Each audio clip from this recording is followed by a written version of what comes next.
anger and fear of abandonment, two shadows that quietly dominate the inner lives of many people. Anger rises like fire when we are insulted, dismissed, or betrayed. Fear of abandonment creeps in silently when someone we love grows cold, when friends drift away, or when silence replaces what once felt certain.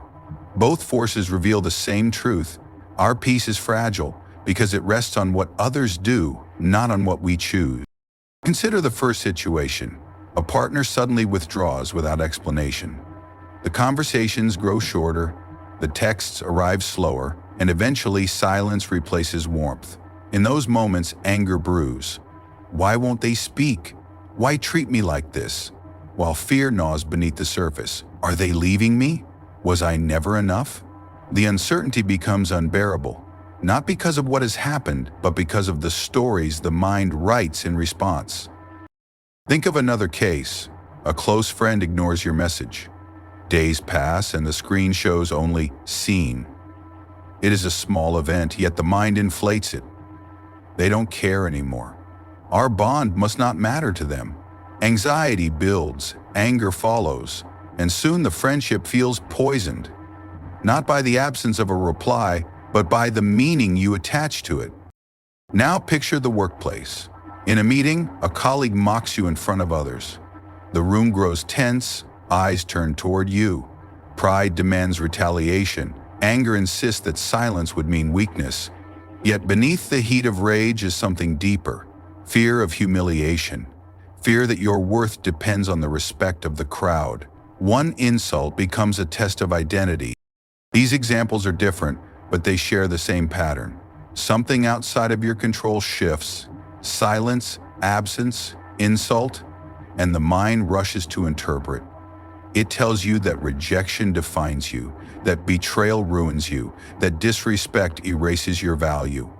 The emotions explode from those judgments. Anger lashes out, fear clings desperately, and step by step, you surrender your peace to the unpredictable choices of others. We justify this surrender. We say anger proves we are strong, that fear shows we care. But beneath the surface, both reveal dependence, not strength. Anger confesses an inability to face reality as it is. Fear confesses an inability to stand without reassurance. What looks like passion is often weakness disguised, a chain willingly fastened around the soul. Yet does it have to be this way?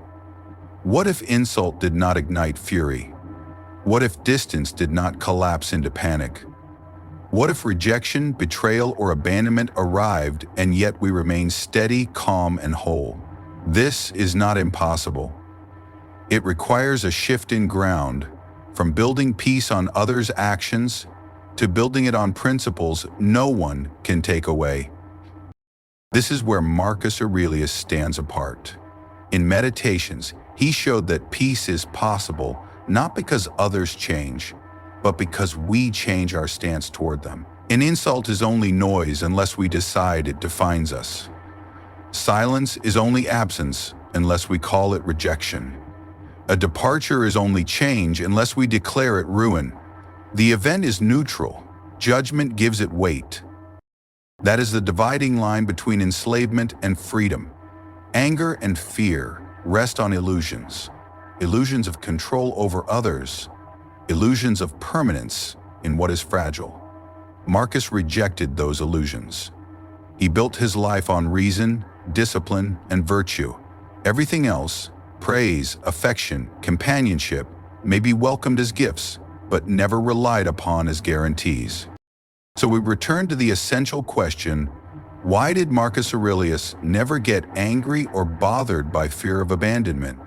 And even more, what does his clarity mean for us today in a world saturated with fractured relationships, constant criticism, and endless hunger for validation?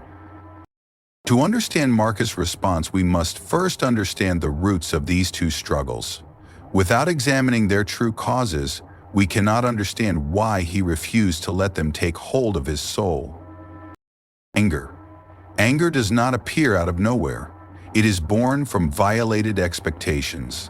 We assume others should act with fairness, speak with kindness, remain loyal, or recognize our worth. When they do not, the mind interprets it as an offense. But beneath this first layer lies several deeper causes. The first cause is entitlement. We believe others owe us respect, gratitude, or loyalty. When those expectations are unmet, anger rises, as if a debt has been broken. Yet the Stoics remind us, no one owes us obedience. Others act according to their own character, not our demands. The second cause is ego and pride. Insult wounds us only if we have tied our identity to reputation. When we measure our value by how others perceive us, even a careless word feels like an attack. Pride magnifies small slights into unbearable injuries. The third cause is impatience with reality. We want the world to follow our timetable, our preferences. When delays, mistakes, or disobedience occur, we resist the fact that life unfolds on its own terms. Anger, in this sense, is a refusal to accept reality as it is. Fear of abandonment. This fear also hides multiple causes. At its core, it is attachment to what is unstable, but it branches into several illusions. The first cause is dependence on external validation. We tie our worth to another's affection. A partner's warmth, a friend's presence, or a colleague's approval becomes the mirror in which we see ourselves. When that mirror turns away, we feel invisible, worthless. The second cause is illusion of permanence. We treat relationships as possessions, expecting them to remain unchanged. But affection and loyalty shift, sometimes gradually, sometimes suddenly. To expect permanence in what is fragile is to guarantee fear when change arrives. The third cause is avoidance of solitude. Many fear abandonment because silence forces them to face themselves. When left alone, they discover insecurity and emptiness they have long avoided. The absence of another exposes the absence of inner stability. Taken together, anger and fear reveal the same underlying source, the illusion of control. We imagine others' choices, feelings, or loyalty can be bent to our desires. We want their respect, affection, and constancy, as if they were objects we could claim. When reality reminds us that they are free, we suffer. The problem is not that others hurt us, but that we confuse their freedom for our possession. Marcus Aurelius saw this clearly. In Meditations, he reminded himself that suffering is rarely about the external event itself, but about the judgment we attach to it. Anger is fueled by the thought, "This is unfair, they should not have treated me so." Fear of abandonment is fueled by the thought, "I cannot endure without them." Yet these are not facts, only judgment. Change the judgment, and the pain dissolves. He wrote, "If you are distressed by anything external, it is not due to the thing itself, but to your estimate of it. The event is neutral. Interpretation makes it heavy. Remove the illusion of control, and both anger and fear lose their power." Understanding these roots gives us clarity for the next step. If entitlement, pride, illusions of permanence, and dependence on validation are the causes, then how did Marcus confront them? How did he train himself to resist anger and endure loss without collapse? To answer, we must turn to his practice of Stoicism, not as theory, but as daily discipline. Let's place Marcus in today's world. Imagine him facing situations that would test anyone's composure. These are not abstract lessons, but the very conflicts most of us encounter daily. By seeing how Marcus would respond, we uncover what Stoicism demands from us when emotions surge. Consider the first scenario. A partner suddenly grows distant, leaving texts unanswered for days. For most people, this silence becomes unbearable. The mind spins stories. Are they leaving me? Did I do something wrong? Why won't they reply? The anxiety deepens with every passing hour, and fear of abandonment grows into panic. Yet Marcus would pause. He would separate what is his from what is not. Their silence belongs to them. My judgment belongs to me. His worth would not shrink because another person chose distance. Instead of chasing, begging, or clinging, he would remain anchored in self-command, refusing to let another's absence dictate his peace. Now picture the workplace. A coworker mocks him during a meeting, perhaps with sarcasm designed to humiliate. The natural reaction is anger. Defend pride, strike back, restore status. But Marcus would view the insult through the lens of reason. If the words carry truth, he gains an opportunity to improve. If they are false, then they are nothing but empty air.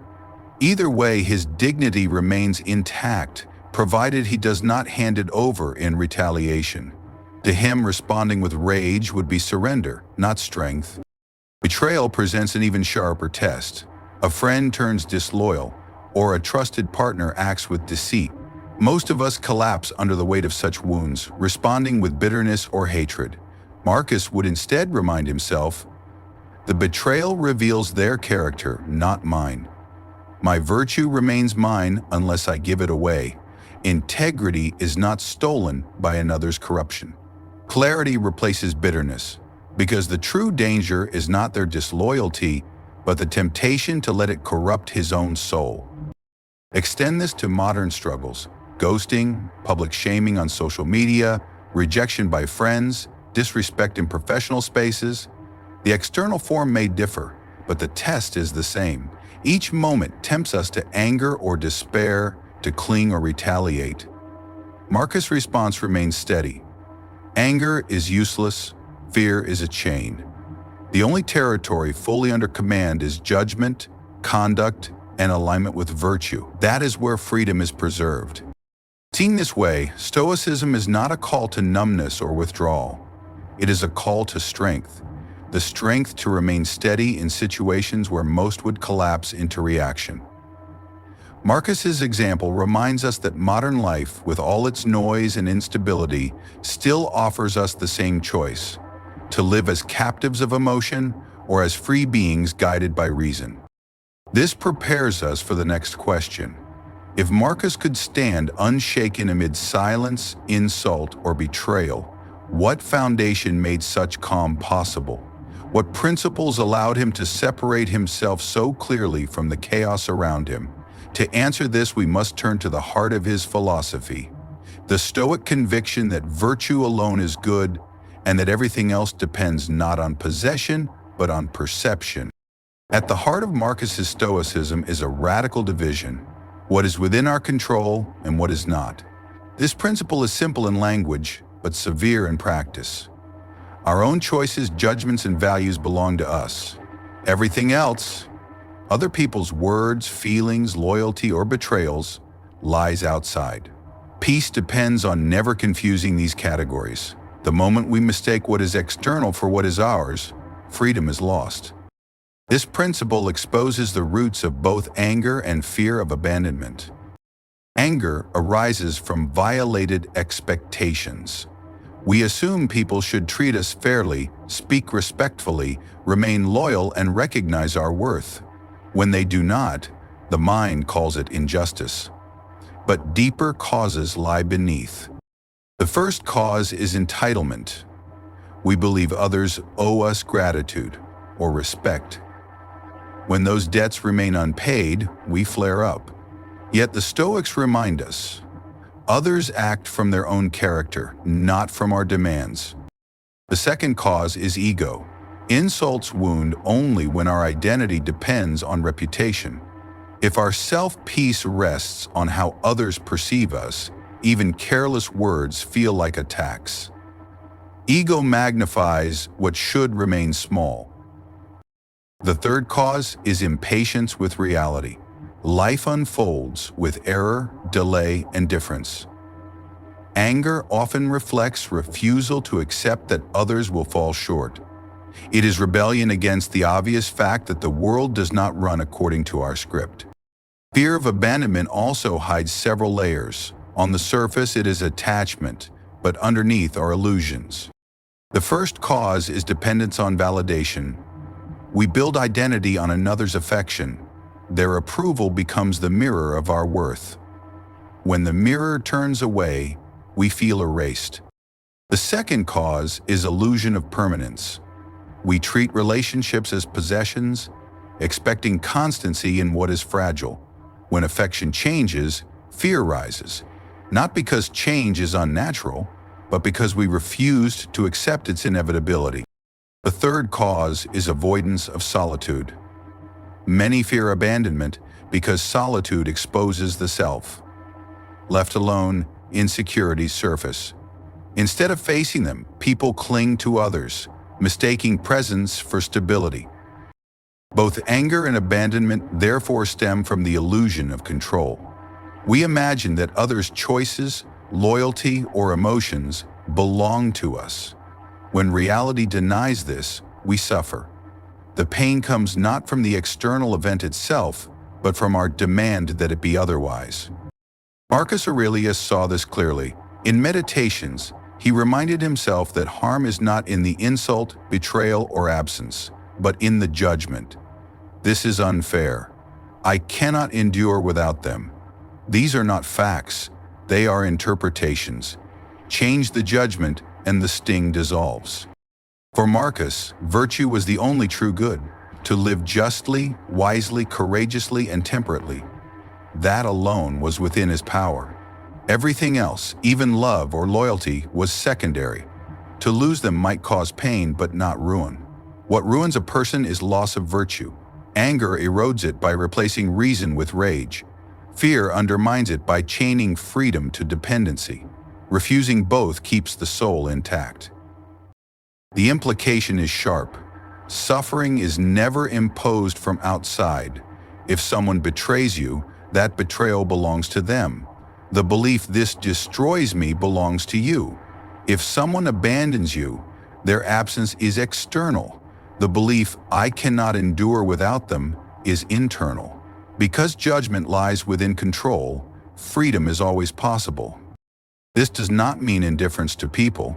Marcus cared, loved, and mourned, but he refused to worship what could vanish. Love enriched his life but did not define it. Loyalty supported him but did not secure him. Integrity remained the ground that nothing could remove. In this way he faced insult without rage, distance without collapse, and betrayal without bitterness. The lesson is direct. If virtue is the only good, all else must be received as gifts, not guarantees. To cling is to invite fear. To demand is to invite anger. To receive with gratitude and release without despair is to live free. From here, another question emerges. How can such a demanding standard be practiced today, where anger and fear appear constant? To answer, we must look not only at Marcus's philosophy, but at the habits and exercises that trained his mind to remain steady when life pressed hardest. From Marcus's stance, several lessons emerge. They are not abstract principles reserved for philosophers, but practical reminders for anyone who wants to remain steady in a world full of insult, rejection, and change. Each lesson is simple in language but requires discipline to apply. Do not hand over your peace. Every insult, betrayal, or rejection is a test of possession. Who owns your stability? You or the one who wrongs you? Peace is not something that others grant or withdraw. It is something you defend. When you flare up at an insult, you place your peace in the hands of the offender. When you collapse under rejection, you surrender your worth to another's choice. Marcus teaches that freedom begins with guarding peace as your own property, never handing it over in exchange for someone else's rash behavior. Separate judgment from fact. Stoicism insists that events are neutral until the mind interprets them. A departure is simply a person leaving. The story, "I am abandoned," is added by thought. Betrayal is a choice another makes. The story, "This ruins me," is an interpretation. The sting comes from that added story, not the bare event. Marcus reminded himself daily that interpretation is optional. Change the story, and the wound weakens. This discipline of judgment turns chaos into clarity. It does not erase pain, but it prevents pain from enslaving you. See character, not offense. When insult arrives, most people react by defending pride. Marcus reframes insult as a mirror of the offender. An angry remark, a cruel betrayal, a sarcastic mockery. These reveal the other person's weakness, not your own. Their words show their state of mind, their insecurity, their lack of discipline. If you respond with anger, you hide that truth. If you remain calm, you expose it. By refusing offense, you reveal character more powerfully than retaliation ever could. Accept impermanence. Nothing in life is fixed. People will leave, friends will drift, affection will fade. To demand permanence from what is fragile is to resist nature. Marcus warns that clinging only multiplies fear, because every silence or distance becomes a threat. To accept impermanence is not coldness, but courage. The courage to love while knowing loss is possible. To give fully without demanding guarantees. When change comes, you may hurt, but you remain unbroken. Anchor in virtue. For Marcus, virtue was the only foundation that endures. Courage, justice, self-control, and wisdom cannot be taken from you unless you abandon them yourself. All else, status, wealth, love, loyalty, can vanish in a moment. If you base peace on them, you will live in fear. If you anchor in virtue, you remain free even in loss. Anger corrodes virtue by replacing reason with passion. Fear enslaves virtue by chaining it to dependency. Refusing both preserves the integrity of the soul.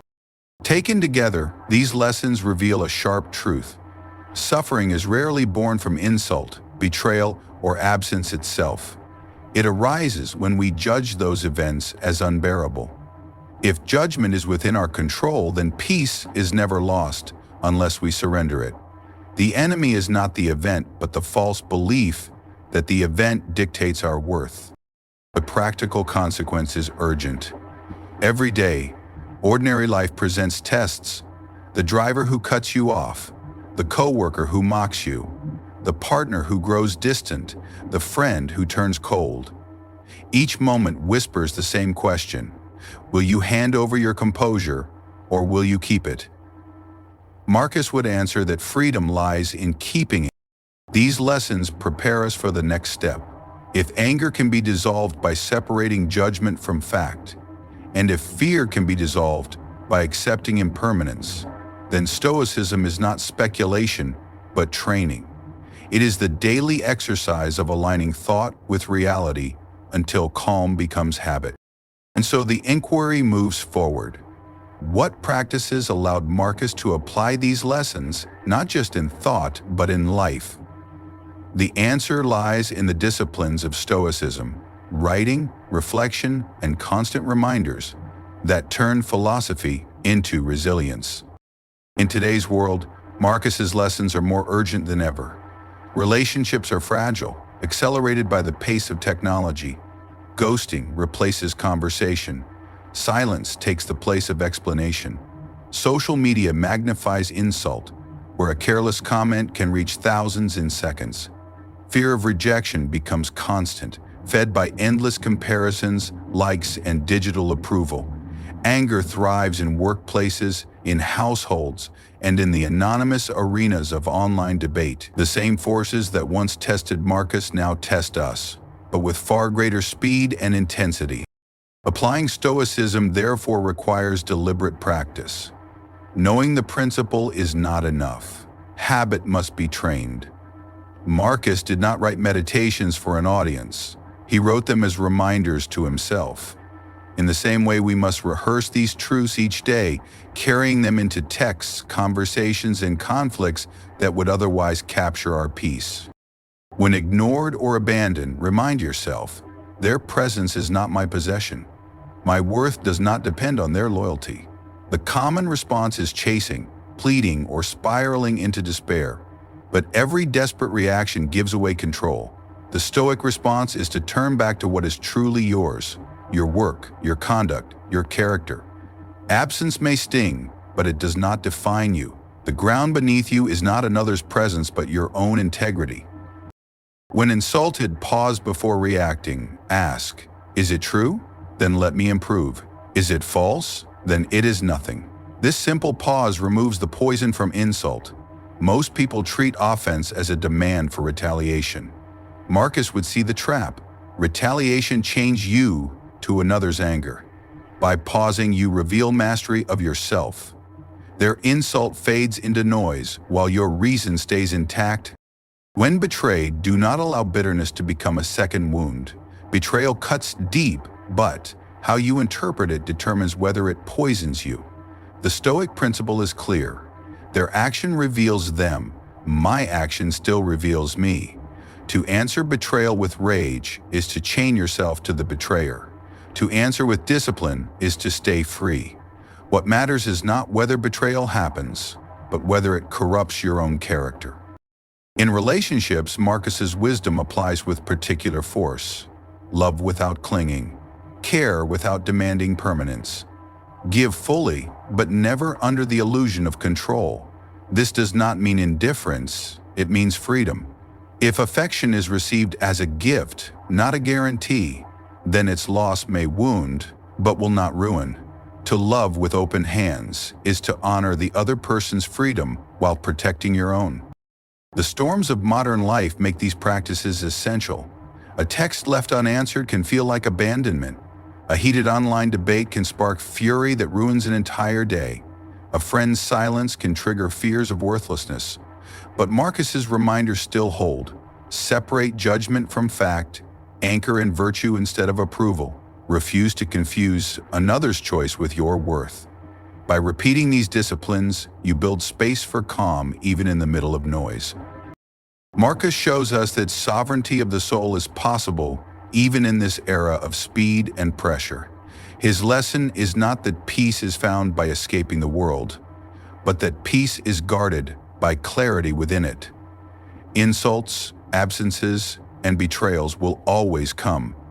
What matters is whether you surrender your soul or stand firm. This naturally leads to the broader question. If Stoicism can help us withstand texts, insults, betrayals, and silences, what about society itself? How can these private disciplines scale into collective resilience when culture is dominated by outrage, insecurity, and fear of rejection? To answer this, we must ask why Stoicism, more than any other philosophy, offers the right path for an anxious age, and why its principles are not just personal medicine but social necessity. Our society is marked by fragility of emotion. Outrage spreads faster than truth. A single sentence online can ignite storms that consume reputations in hours. Fear of rejection drives people into endless performance, constantly curating images and seeking validation from strangers. The result is exhaustion, dependence, and conflict. People live not from inner strength, but from external applause, and when applause fades, they collapse.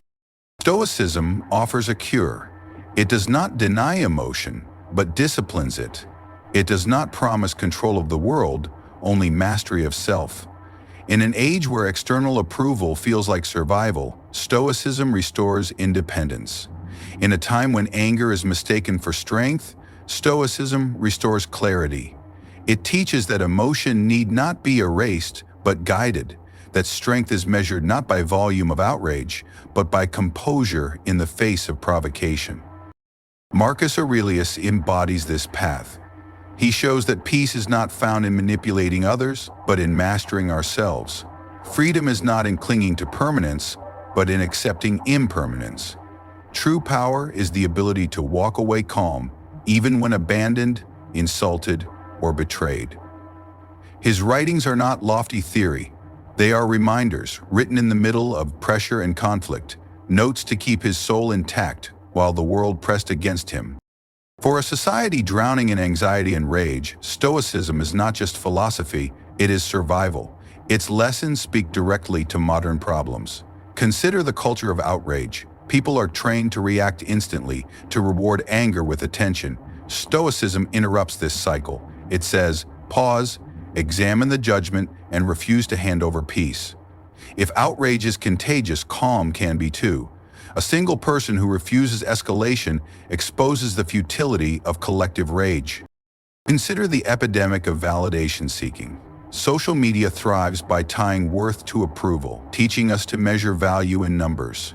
Stoicism confronts this illusion head-on. It insists that worth is rooted in virtue, justice, wisdom, courage, and temperance, not in followers or likes. By returning to this foundation, a person breaks free from dependence on crowds. Approval becomes pleasant, but never necessary. Consider also the fragility of relationships. Many cling with fear, terrified of abandonment. Stoicism acknowledges the reality: people will leave, affection will fade, loyalty will shift. But it teaches that such changes cannot strip us of integrity. To love without clinging is to honor both the other's freedom and your own. To accept loss without collapse is to remain whole. In a world where loss is inevitable, this perspective is liberation. These lessons scale from individuals to societies. A community of people who refuse to be ruled by rage cannot be manipulated by outrage campaigns. A culture that measures worth in virtue rather than popularity cannot be enslaved by empty approval. A generation that learns to love without clinging cannot be broken by inevitable change. Stoicism offers not just private peace but collective strength. The urgency of this cannot be overstated. We live in an era where technology accelerates every impulse. News travels faster than reflection. Offense is rewarded more than truth. Without discipline, societies spiral into anger, fear, and division. With Stoicism, individuals can resist that pull and set examples of calm. A steady person becomes an anchor in chaos, proving that sovereignty of the soul is possible even when the world is unstable. Marcus reminds us that this is a choice. We cannot control politics, economics, or the loyalty of others, but we can control judgment, reaction, and conduct. If enough individuals reclaim this ground, society itself becomes less fragile. Resilience spreads when individuals live by example, refusing to hand over peace to insult, betrayal, or rejection. Thus, Stoicism emerges not as a relic, but as a remedy. It does not demand retreat from the world, but discipline within it. It tells us that freedom is always near, provided we separate what belongs to us from what does not. In this clarity, anger loses its grip, fear loses its chains, and the soul regains its independence. This naturally prepares us for the conclusion. If society can rediscover strength by returning to Stoic clarity, then the question remains, how do we as individuals begin? What steps can we take each day to ensure that we live not as captives of reaction, but as guardians of our own integrity? The answer lies in daily practice, the same path Marcus himself walked. Marcus Aurelius never got angry or bothered by fear of abandonment because he saw the truth. Both anger and fear rest on illusions. Anger demands control over others. Fear demands permanence from the impermanent. Both enslave us to what is not ours. By refusing them, Marcus chose freedom. His refusal was not coldness or denial, but discipline, a steady recognition of what belongs to him and what does not. Anger, to Marcus, was wasted energy. It assumes that the world should obey our will, but people act according to their own character, not according to our expectations. To demand that they treat us fairly, speak kindly, or remain loyal is to fight against reality. When reality does not bend, anger rises and the soul corrodes. By releasing the demand, Marcus released the anger. He did not excuse cruelty or betrayal, but he refused to let them dictate his inner state. Fear of abandonment carries the same deception. It assumes that people can guarantee permanence, but Marcus recognized that all things are fragile. Relationships change, affection fades, friends depart.